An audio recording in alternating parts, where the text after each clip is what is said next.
Bienvenido y gracias por estar con nosotros esta mañana. Hoy vamos a estar en Hechos capítulo 6, verso 1 al 7, en un mensaje que he intitulado Ministerio Eficaz. Ahora, yo no estoy seguro de ti, pero más me envejezco, más me doy cuenta que hay cosas que simplemente no puedo hacer solo. También hay cosas que no quiero hacer solo. Por ejemplo, yo no quisiera vivir mi vida sin mi esposa y estoy agradecido al Señor por ella y como dije, no quisiera vivir mi vida sin ella. Pero luego también hay cosas que no debería hacer solo. No puedo hacer solo, no quiero hacer solo, no debo hacer solo. Una de las lecciones más grandes que yo aprendí en mi vida ministral fue cuando me salí de California y fui a West Virginia en el año 2017. Para los que estaban aquí, estaba predicando aquí en Valley Baptist Español y después me mudé para West Virginia y años después Dios me trajo de regreso. Pero cuando estaba en West Virginia me convertí en un pastor de una iglesia y pronto me di cuenta que cuando una iglesia tiene un equipo, es bueno tener un equipo. Pero cuando cada miembro del equipo tiene un concepto diferente de lo que es la visión y la misión de la iglesia, eventualmente se convierte en una iglesia que no es saludable. A menudo yo hablo de la cultura de la iglesia y todas las iglesias debemos tener el mismo objetivo y es alcanzar a los perdidos y discipular y enseñar a los encontrados. Pero cada iglesia tiene un ADN y una cultura sobre cómo hace lo que necesita para cumplir la misión para Jesús. Y cuando regresé de West Virginia decidí que yo no quería hacer el ministerio solo. Luego, mientras estudiaba la Biblia, me di cuenta que no debo yo hacerlo solo como pastor. Entonces, a los últimos años he pasado tiempo invirtiendo, entrenando y aprendiendo a soltar las cosas. Muchas veces decía, tengo que soltar para que podamos crecer. Hay un libro llamado Equipo de Equipos, donde el general de ejército de los Estados Unidos, Stanley McChrystal, dice en su libro, o sugiere que la gestión jerárquica reduccionista ya no funciona. La razón por qué las organizaciones son demasiadas grandes para que una sola persona haga todas las decisiones. Con su éxito en el ejército, sugiere que las organizaciones deben creer algo que él llama una conciencia compartida. Y otras formas de decirlo es que todos en la organización necesitan entender el objetivo final, necesitan entender por qué están trabajando y con qué fin. Ahora, cuando miramos a los versos de hoy, no puedo evitar de creer o pensar que los apóstoles probablemente estarían de acuerdo con el libro que el general escribió, especialmente en la relación con el empoderamiento a los demás. Veremos en nuestro contexto hoy que cuantas más personas de calidad estén empoderadas dentro de la iglesia para tomar decisiones y liderar ministerio, más efectivo se volverá el ministerio. De hecho, creo que encontramos incrustadas en las páginas de nuestras Biblias al menos 3 lecciones concernientes cómo la iglesia puede ser efectiva. Ahora, los versos de hoy están hablando específicamente de lo que nosotros referimos como diáconos, pero yo lo voy a ver cómo es que escogemos a alguien en liderazgo. Ahora, si retrocederíamos y miráramos los capítulos anteriores, habríamos sido testigos de de los comienzos de la iglesia. Habríamos visto al menos 2 amenazas de la iglesia. La iglesia primitiva se encontró con enemigos de fuera de la iglesia, es decir, con la persecución de Sanedrín y otros. Y habríamos visto enemigos de dentro de la iglesia, de malas decisiones de Ananías y Zafira, por ejemplo. Pero lo que veremos hoy en el texto es otra cosa. Eso se podría llamar la amenaza de la distracción. Miremos aquí Hechos capítulo 6, verso 1. En aquellos días, como creció el número de los discípulos, hubo murmuración de los griegos contra los hebreos, de que las viudas de aquellos eran desentendidas en la distribución diaria. Ahora, nos ayuda a entender un poco de contexto o historia para entender completamente lo que está pasando aquí. Alejandro el Magno o Alejandro el Grande, depende cómo lo conoces, conquistó la mayor parte del mundo occidental, incluido Palestina, en el año 331 AC. Alejandro fue eficaz en la difusión de la cultura griega a través de su imperio, y el resultado fue el nacimiento de 2 comunidades de judíos en la iglesia primitiva. Los judíos se vieron obligados a decir cómo respondieran al desafío de la cultura griega. Algunos habían adaptado una línea muy conservadora, insistiendo que debían mantener el arameo como su lengua principal y negarse a observar la cultura griega. Pero otros judíos decidieron pragmáticamente hablar en griego y practicar en el comercio internacional. Esos llegaron a ser conocidos como judíos helenísticos. Ahora, nota al margen aquí, si estás leyendo la Biblia, Reina Valera 1960, no dice judíos helenísticos, pero otras versiones sí lo dicen. Leemos que los judíos helenísticos en el capítulo 6 de Hechos se sentían como que estuvieran recibiendo o como si estuvieran recibiendo la peor parte del trato. Consideraban que sus viudas que están siendo pasadas por alto en la distribución diaria de alimento. Ahora, el grito de los judíos helenísticos era esencialmente: las viudas de los judíos hebreos están recibiendo más comida que las de nuestras viudas. Ellos miraban esto como una discriminación. Pero, por lo tanto, vemos muy rápidamente que el programa de asistencia social que estaba instruido no estaba funcionando de acuerdo con la satisfacción de todos. El problema, sin embargo, no era la discriminación. Contextualmente vemos que el problema tenía nada que ver con lo que los apóstoles estaban discriminando a alguien. Tenía que ver con el hecho de que estaban demasiado exigidos en el manejo de esta congregación que está creciendo. Piénsalo. De esta manera, en este momento había al menos 5,000 miembros en la iglesia. Ahora, tiene sentido que la queja se introdujo porque solo los 12 apóstoles en este momento eran los únicos líderes oficiales. 12 personas tratando de administrar, supervisar y ministrar a más de 5,000 personas es algo difícil para hacer. Ahora, la iglesia esperaba que los apóstoles hicieran todo. No solo para predicar, sino también para manejar las finanzas de la iglesia y el ministerio de las viudas. Pero 12 personas no pueden ministrar eficazmente a las necesidades de todas las personas. Por lo tanto, se toman el tiempo para evaluar el llamado de Dios y concluyen en el versículo 2 cuáles deben ser sus prioridades. Mira aquí conmigo, Hechos capítulo 6, verso 2. Entonces los 12 convocaron a la multitud de los discípulos y dijeron: no es justo que nosotros dejemos la palabra de Dios para servir mesas. Aquí está el punto número 1 para nosotros.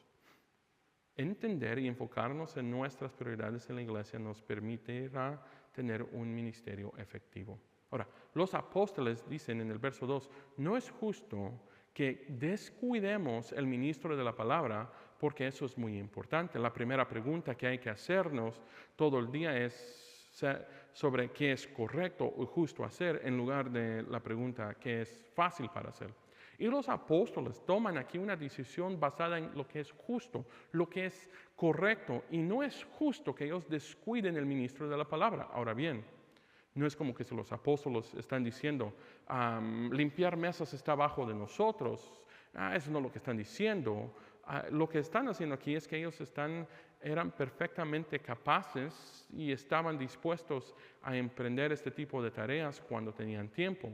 Pero Dios los llamó a una posición en particular en la iglesia que requería que un enfoque en particular. Como maestros ordenados de Dios no podían permitirse el lujo de descuidar el ministerio de la palabra de Dios, y las presiones del programa de asistencia social corrían el peligro de erosionar esa prioridad. Ahora, lo que es interesante es que leemos aquí en Hechos 6, parece extrañamente familiar como relato en Éxodo capítulo 18. En el Antiguo Testamento Moisés está sentado como juez y ministrando todo el pueblo desde la mañana hasta la noche.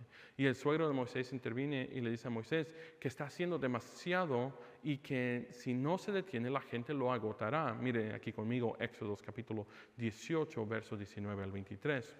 Oye ahora mi voz, yo te aconsejaré y Dios estará contigo. Está tú por el pueblo delante de Dios y sométete a tus asuntos de Dios. Y enseña a ellos las ordenanzas y las leyes y muéstralos el camino por donde deben andar y lo que deben hacer. Además, escoge tú entre todo el pueblo varones de virtud, temerosos de Dios, varones de verdad, que aborrezcan la avaricia, y ponlos sobre el pueblo por jueces de millares, de 70 y de 50 y de 10. Ellos juzgarán al pueblo en todo tiempo y todo asunto grave lo traerán a ti. Ellos juzgarán todo asunto pequeño. Así aliviará la carga sobre ti y la llevará ellos contigo. Si esto hicieres y Dios te lo mandare, tú podrás sostenerte y también todo este pueblo irá en paz a su lugar. Por lo tanto, note que la oración y la enseñanza debían ser las prioridades de Moisés. Y la oración y la enseñanza de la Biblia deben ser la prioridad de los apóstoles según el versículo 4 aquí en Hechos capítulo 6. Ahora, no sería justo que dejara de lado el anuncio del Evangelio para perseguir otro programa. Ahora bien, eso no quiere decir otra vez que los apóstoles no puedan servir mesas. Esto dice estas cosas que estas cosas no pueden convertirse en su prioridad. No puede obstacular la prioridad del ministerio de la palabra y la aplicación para nosotros. Debemos entender cuáles son nuestras prioridades en el ministerio. Para mí, como tu pastor, el ministerio de la palabra debe ser primero. Si yo no soy diligente en la oración y si no tengo mucho cuidado en la preparación de los sermones y si no estoy ministrando a otros con la palabra de Dios durante las semanas, entonces yo me he vuelto distraído. Y para todos los que estamos aquí, hoy debemos evaluar cuál es nuestro papel en esta iglesia, o si nos estás viendo de otra iglesia, tu iglesia local. Tal vez estás liderando un ministerio en particular y el ministerio está empezando a sufrir porque como los apóstoles te has extendido demasiado. O estamos al otro extremo. ¿Qué pasa si no estás sirviendo dentro de tu iglesia local en absoluto? Sin siervos dispuestos no podemos tener una iglesia saludable. Sin siervos dispuestos que den un paso al frente para hacer ministerio, la iglesia se volverá menos efectiva. A lo que es peor es si nos convertimos en nosotros los que señalamos todos los problemas de la iglesia, pero no hacemos nada para tratar de ayudar a corregirlos. Ahora, debemos entender que nuestras prioridades en el ministerio de la iglesia es esta. Debemos saber que hay una parte donde nosotros podemos servir. Pero hermanos, miren, yo nunca quiero que servir en la iglesia te cueste tu familia. Yo tengo que proteger a mi familia y también deberías hacerlo. La palabra de Dios dice que yo como tu pastor, si no cuido a mi familia, entonces yo estoy descualificado para ser tu pastor. Y en realidad usted puede conseguir otro pastor en cualquier momento, pero yo no puedo conseguir a otra familia.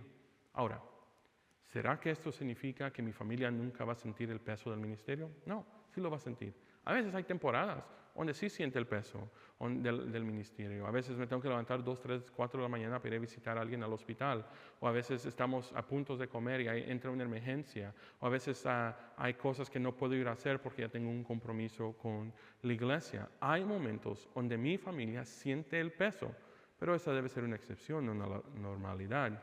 Ahora, durante algunos años, ya no lo hacen mucho ahora, pero familia extendida siempre decía, David, es que nunca podemos hacer nada con ustedes porque siempre estás en la iglesia. Y nunca podemos hacer nada los domingos porque estás en la iglesia. ¿Y sabes qué? Sí, tienen razón. Asistir a la iglesia es una parte muy importante para mi familia, para nuestras vidas. Es posible que ahora no sepas esto, pero a veces cuando me toca ir un fin de semana, tal vez salgo ese fin de semana, tratamos con mi familia encontrar una iglesia para asistir y si no encontramos una iglesia buena en esa área, miramos en línea, pero tratamos de ir a visitar a otra iglesia local. Ahora puedes pensar que eso es un poco de locura para algunos, pero lo hacemos por 2 razones. Número 1, nos encanta de verdad estar con la familia de Dios. Estar en un grupo cantando, adorando, escuchando la palabra de Dios, creciendo juntos, es algo que en nuestra familia nos encanta, es una prioridad para nosotros. Y también, número 2, yo nunca quiero que nuestros hijos piensen que la iglesia solo es el pastor de su papá como pastor, pero quiero que ellos aprendan que la iglesia es el cuerpo de Cristo. Asistir a la iglesia y servir en la iglesia es importante.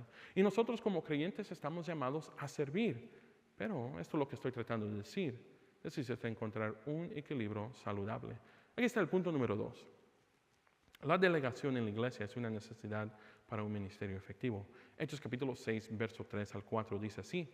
Buscad pues, hermanos, de entre vosotros, a 7 varones de buen testimonio, llenos del Espíritu Santo y de sabiduría, a quienes encarguemos de este trabajo, y nosotros persistiremos en la oración y en el ministro de la palabra. Fíjate en lo que los apóstoles no hicieron.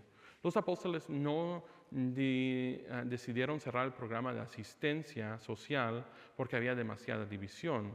Y tampoco no decidieron arriesgar el tiempo de oración y de predicar y la palabra de Dios, enfocarse en esas cosas. ¿Qué es lo que hicieron? Dijeron, ¿qué es lo correcto? ¿Qué es justo? Los apóstoles decidieron asignar la responsabilidad a otros para liderar en esas áreas. Ahora, el texto no dice esto, ¿okay? No lo dice. Pero es interesante para mí que en esta reunión de negocios de iglesia, que no se encuentra que alguien se ponga de pie y diga, oye, esto nunca lo hemos hecho antes, o nunca lo hemos hecho de esta manera. No nos gusta el cambio. El cambio es difícil, pero ¿sabes qué es más difícil? Quedarnos estancados. El himno de las iglesias moribundas en todo el mundo se resumen a esas famosas palabras. Nunca antes habíamos hecho eso de esta manera. Siempre necesitas cambios saludables. Lo sé, no es el punto de lo que se encuentra aquí, pero creo que vale la pena mencionarlo. Volvamos de regreso a lo que estamos hablando. La iglesia se compromete aquí, por primera vez, las necesidades, organizaciones y específicamente la delegación. Y una vez más, vemos un parecido sorprendente de cómo Jetro le dijo a Moisés que manejara las cosas. Mire aquí conmigo, Éxodos capítulo 18, verso 21. Además, escoge tú dentro de todo el pueblo varones de virtud, temerosos de Dios, varones de verdad, que aborrezcan la avaricia, y ponlos sobre el pueblo por jefes de millares, de 70 y de 50 y de 10.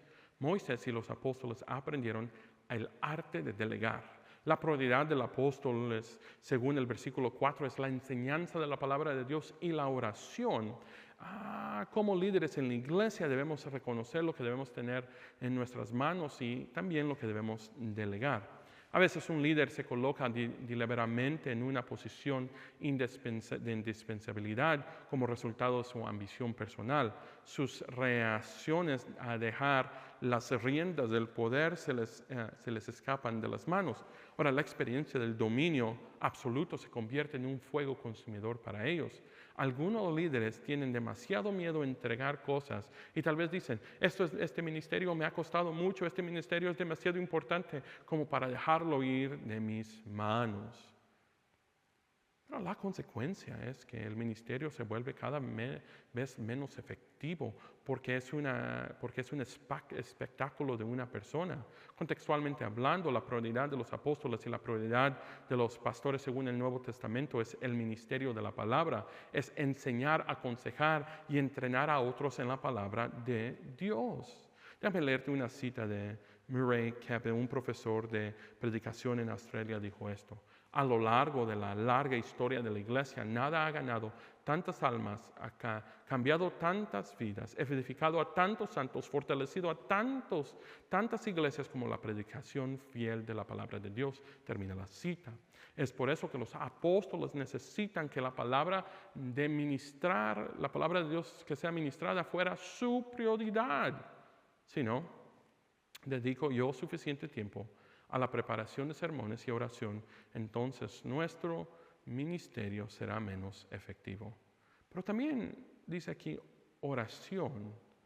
Déjame decirte lo que Ian Bounds, que escribió muchos libros sobre la oración, tuvo que decir. Y dice así, el diablo no teme la predicación, sin oración termina la cita.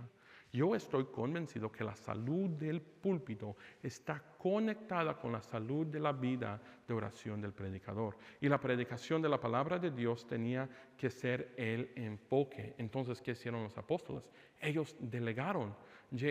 Oswald Sanders dice en su libro sobre el liderazgo espiritual, un aspecto del liderazgo es reconocer las habilidades, las limitaciones especiales de los demás, combinados con la capacidad de encajar a cada uno en el trabajo en que lo hará mejor.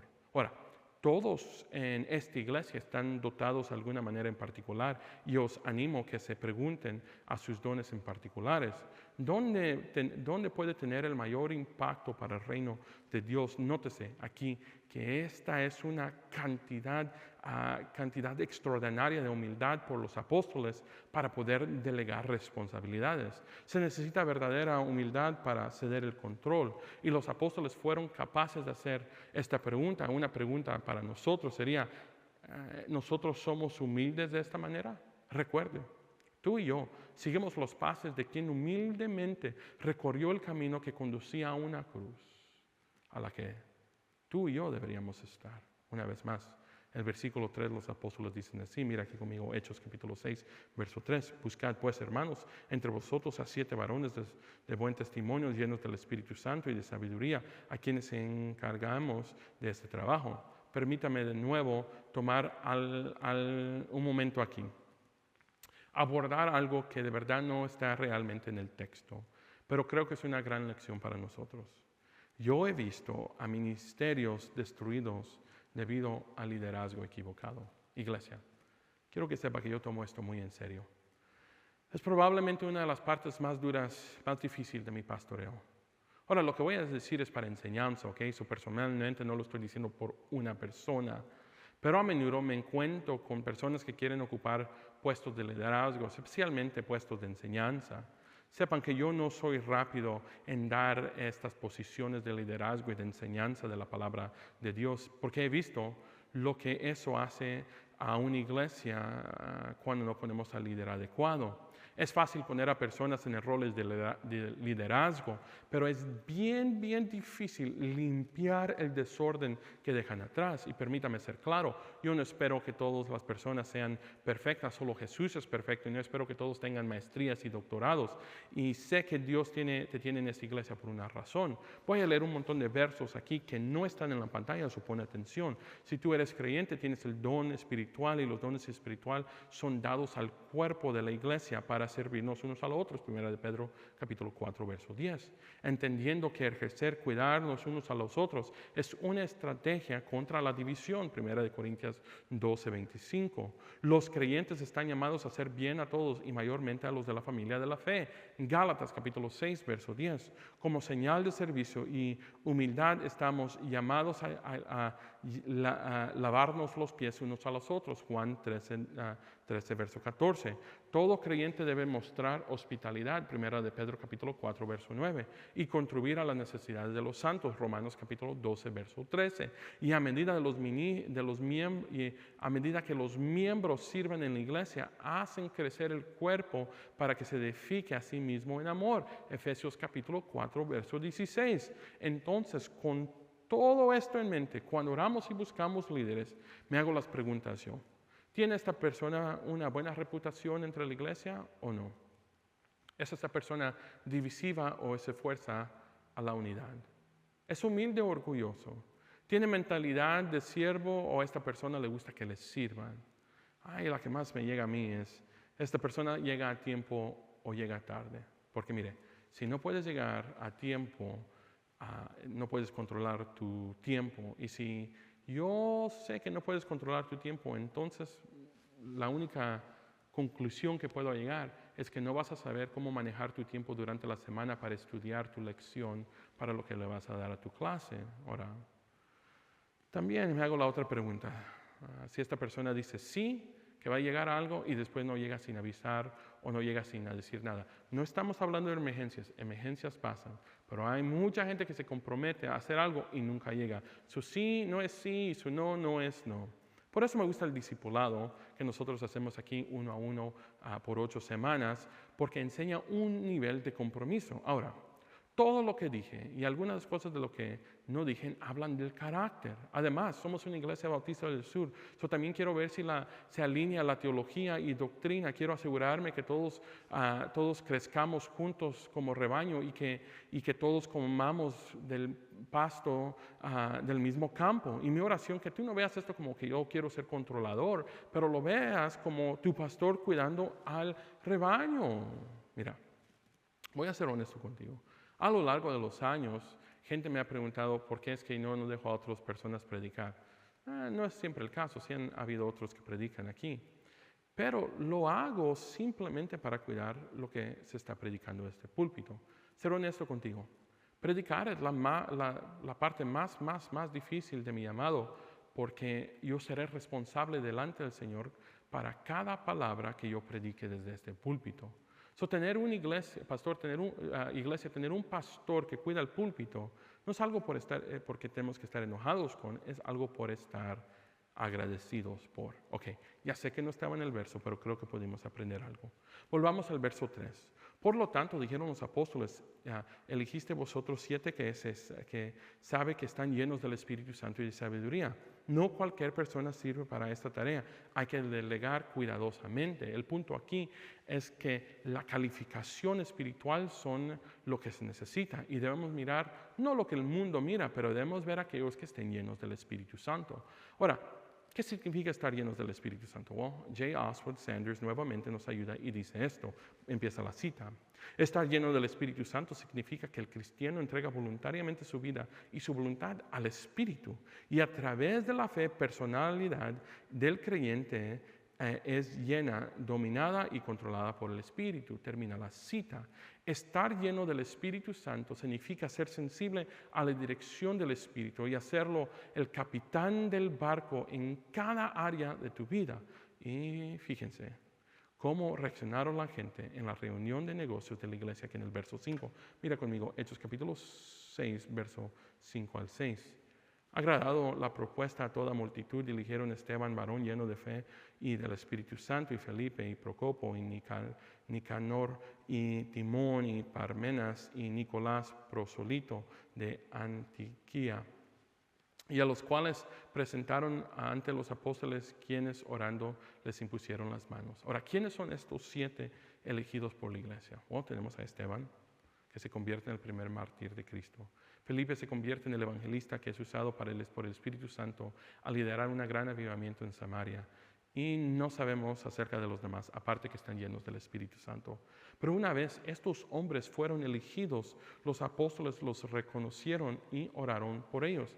Y luego concluimos aquí en el verso 7, dice así, Hechos capítulo 6, verso 7 dice, y crecía la palabra del Señor y el número de los discípulos se multiplicaba grandemente en Jerusalén y también muchos de los sacerdotes obedecían a la fe. Aquí está el punto número 3. La organización dentro de la iglesia puede permitirnos hacer un ministerio más efectivo. Ahora, la organización nos ayuda a hacer un ministerio más efectivo. Nuestra iglesia está creciendo y necesitamos honrar al Señor, a las personas que Él nos ha traído, hablando aquí de Valley Baptist Español. Necesitamos discipular a más personas, necesitamos más ayuda en ambos campuses, necesitamos más hombres para iniciar grupos de vida, necesitamos más estudios bíblicos de mujeres, necesitamos más personas que se unan al equipo de alabanza, necesitamos a más que ayuden en celebrar la recuperación, necesitamos a más personas que estén dispuestas a pagar el precio que viene con servir. Debes saber esto. Hasta ahora en el libro de Hechos, la iglesia había poseído una estructura administrativa muy informal, pero a medida que la iglesia crecía, también crecían los problemas de la organización. Los que llegaron a los problemas comenzaron a sugerir, por lo que era necesario que la iglesia entendiera que la estructura de autoridad y los procedimientos que debían implementarse. Y con la organización vienen grandes cosas. Fíjate en el profundo efecto que tuvo esta decisión, delegaron una organización. La palabra de Dios difundió, el número de discípulos produjo rápidamente y gran número de sacerdotes se hicieron obedientes a la fe. Los sacerdotes del judaísmo, por supuesto. Ahora, debemos tener cuidado. La organización en sí misma no puede crecer una iglesia, solo Dios crece la iglesia. Pero la forma en que una iglesia responde a las necesidades sociales y cómo maneja los problemas internos y cómo se ocupa de los grupos vulnerables sería de verdad vista por de afuera y pueden atener a aquellos a conocer a Cristo. Espero que yo como tu pastor espero tomar buenas decisiones aquí. Pero sabes que a veces no, a veces me voy a equivocar. Yo soy humano. Por favor, ora por mí como yo oro por ti. Y como líderes en la iglesia, pero también incluso nuestros fracasos, incluso nuestras insuficiencias. Es bueno recordar las palabras de Jesús en Mateo 16. Jesús dijo, edificaré a mi iglesia. Mientras que Jesús esté encima de la organización, estaremos bien. A lo que yo quiero decir, muchas, muchas, muchas gracias a todos los que sirven. Gracias por estar en el equipo de hospitalidad, alabanza. Gracias por estar en el discipulado. Gracias por trabajar con niños, trabajar con jóvenes. Gracias por todo lo que tú haces. Esta iglesia es más fuerte, es suficiente por la dedicación de los hermanos que sirven, no solo a Dios, pero también a esta iglesia. Ahora, yo no sé de ti, pero de verdad no sabemos cuándo va a regresar Jesús. Y creo que eso es algo bueno, porque creo que si supiéramos cuándo regresar a Jesús, rápidamente nos tratáramos de arrepentir momentos antes. Pero mira, imagínate, si no ha regresado Jesús, que en 100 años de ahora, tú y yo no estaremos aquí. Pero desde este púlpito se esté predicando el nombre de Jesús todavía. Imagínate que la iglesia en 100 años de ahora dijera, por la iglesia en los 2020, los 2030, los 2050, los 2060, por el esfuerzo de ellos es que todavía estamos aquí predicando el Evangelio. Hermanos, démonos cuenta que nosotros estamos creando puentes para que las próximas generaciones puedan escuchar el Evangelio. Que por generaciones puedan, si no ha venido Cristo, puedan saber que Cristo los ama. Y nosotros podemos ser parte de esa historia. Aún aquí en nuestra iglesia, si nosotros miramos, esta iglesia fue fundada en 1980. Y si vas al edificio de Santuario de Inglés, en el lado norte, puedes ver un montón de fotos de toda la gente que tuvo una gran parte en que tú y yo ahora podemos estar en esta iglesia. ¿Qué debemos hacer? Amar a Dios con todo nuestro corazón, servirle a Dios con todo nuestro corazón y servir en la iglesia con todo nuestro corazón. Todo esto para glorificar el nombre de Dios. Inclinemos nuestros rostros. Señor, te damos gracias porque tú eres maravilloso y no hay nadie como tú. Pidiendo, Padre mío, que sea usted que guíenos siempre. Ayúdanos a hacer la iglesia, no solo para este tiempo, pero una iglesia que esté planeando para muchísimos años si tú no has regresado. Padre, si hay miembros en esta iglesia que creen que no hay una posición para ellos servir, o hay miembros que no quieren servir, yo pido que hables de sus corazones. Siempre hay algo que hacer para el ministerio. Señor, también si hay alguien aquí que no te conoce, pido, Padre mío, que tú entres a sus corazones, que ellos se den cuenta de su pecado y se den cuenta que solo tú salvas. En el nombre de Cristo Jesús. Amén y